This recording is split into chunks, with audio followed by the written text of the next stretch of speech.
Duolingo, my downtown Las Vegas, I made it. Today, I climbed into the Diamond League on Duolingo. It feels well. Let me tell you about Duolingo today, and how it got here. The way it was Duolingo, the most famous language app, offering over 40 free courses. I've been using it, on and off, for over 10 years. That gives me a certain perspective on its journey from then to now.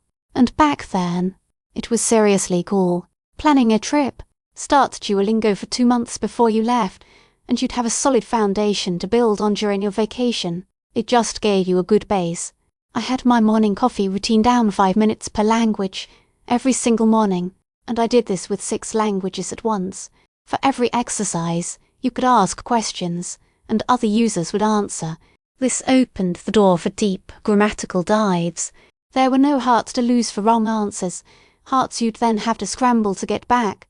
Everyone could find their own rhythm, a power users laser-focused on one language, or explorers like me juggling many. Both styles made progress in their own worlds. It was wonderfully relaxed and personal. The way it is today, Duolingo is a big business, and I've read plenty of recent commentary the app has, to put it positively, mastered marketing and psychological engagement tricks to keep users hooked. Free users see ads, a lot of ads, often the same ad, repeatedly. You constantly feel rushed, under pressure. The leagues, where you rise and fall, are a major driver. Then there are the monthly badges. It feels like a shame to miss one. There are now shared quests with friends you might barely know. And, of course, endless smartphone notifications, while the app itself uploads a significant amount of your data. Let's just say privacy is borderline. Check out this privacy assessment of Duolingo and compare it to other apps. Then come the paid tiers, a super and a mysterious black mode called Max. These memberships unlock features that were once free. No annoying hearts. Practice as much as you want. No abs. Speed matters for the league, so this is key. But the forums, completely gone. Instead, the Black Max mode offers an AI tutor to explain grammar. This is the most disappointing change for me.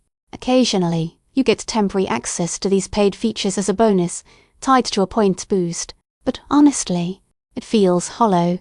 Why Duolingo feels less worthwhile, the AI tutoring is simply worse than the old forums, where you could ask questions or read through discussions about specific exercises. Learning from others' mistakes was invaluable. It made the experience personal. Does Duolingo still teach?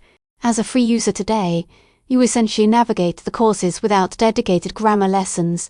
That's a huge weakness. Back in Duolingo's Don't Be Evil phase, the promise was that non-paying users could learn just as much as paying ones, simply by watching ads.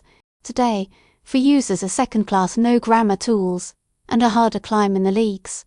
Why did Duolingo shift from an educational tool to a psychologically optimized engagement machine? It reminds me of something.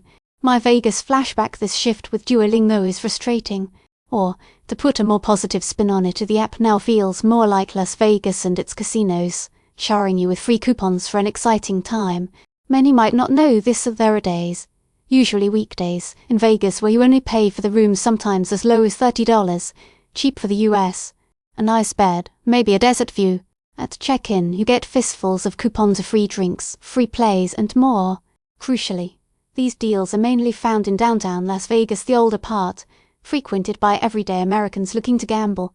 And here's the hook: as long as you're playing, the drinks are free.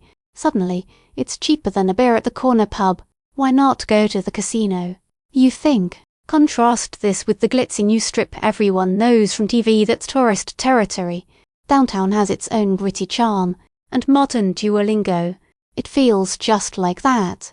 Casinos in downtown Vegas are designed to keep you inside for days. You play your system to the end. For many, this even means walking away with a win, or at least feeling like they got a cheap vacation, thanks to surprisingly fair table limits. System players are welcome. Duolingo today, it's not the relaxed, morning coffee companion it once was for me. Today, you're instantly fed into a marketing mill designed to make you do more. Your coffee gets cold. Just as casinos use free incentives to bind players, Duolingo uses leagues and badges as addictive hooks. Quality seems secondary, raw quantity wins. In the leagues, I kept noticing incredibly active users consistently grinding the English course. Just English. English is taught, to some degree, in most schools worldwide. These aren't people tackling a brand new language. They're leveraging existing school knowledge. Even I mostly review languages. I learned years ago. I wouldn't start a completely new language on Duolingo now. The grammar support is gone, and the league pressure demanding speed and volume is just annoying. Sure, you could ignore it and learn at your own pace, but why should using a learning app require becoming a system rebel these days? Maybe the new Duolingo algorithm accounts for that. The algorithm and the grind for me. Leagues are motivating, but a few weeks ago my motivation crashed. I got demoted from the second highest league, dead last, alongside someone learning Chinese. Everyone else was grinding English. It felt deeply unfair, and honestly, I'd probably only climbed that high because I was reviewing Spanish, a course I'd completed years ago. My Spanish is probably as solid as many users' English is for them. After a few weeks of sinking leagues, things turned around, not because I felt more motivated, but suddenly the competition felt weaker. The league's better balanced now. Or is the algorithm tailoring a smoother experience just for me? It's impossible to know, but the result is clear. I'm now in the Diamond League. How does it feel? Picture, a scene from Battle Los Angeles. There is breakfast in the tent.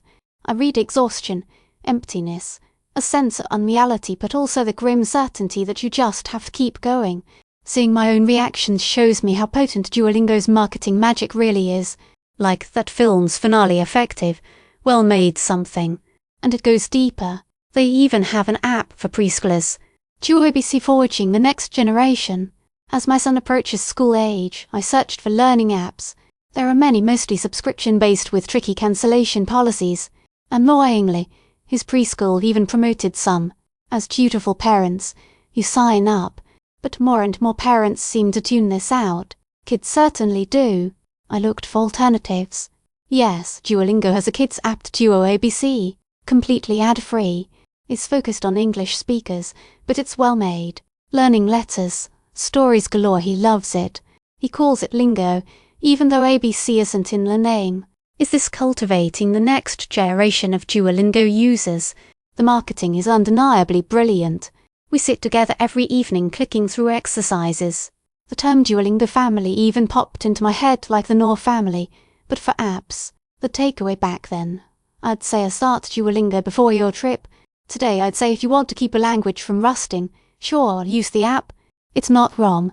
My real secret tip for starting a language transfer. But ultimately, everyone has to find their own path. We learn differently. For that pre-trip prep today, maybe just buy a book and learn. Grammar comes included.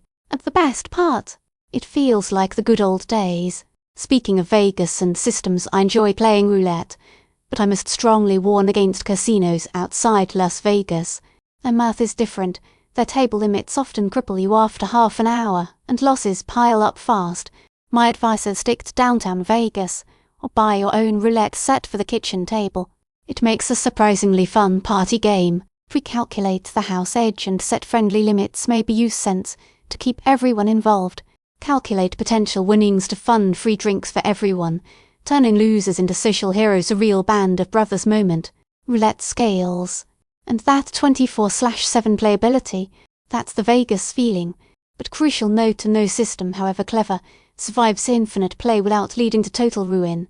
Even Vegas's generous limits can push a player to their financial brink over a long session. This is vital. This isn't an endorsement of gambling, just context for the Duolingo parallel. Both environments are engineered for prolonged, compelling engagement.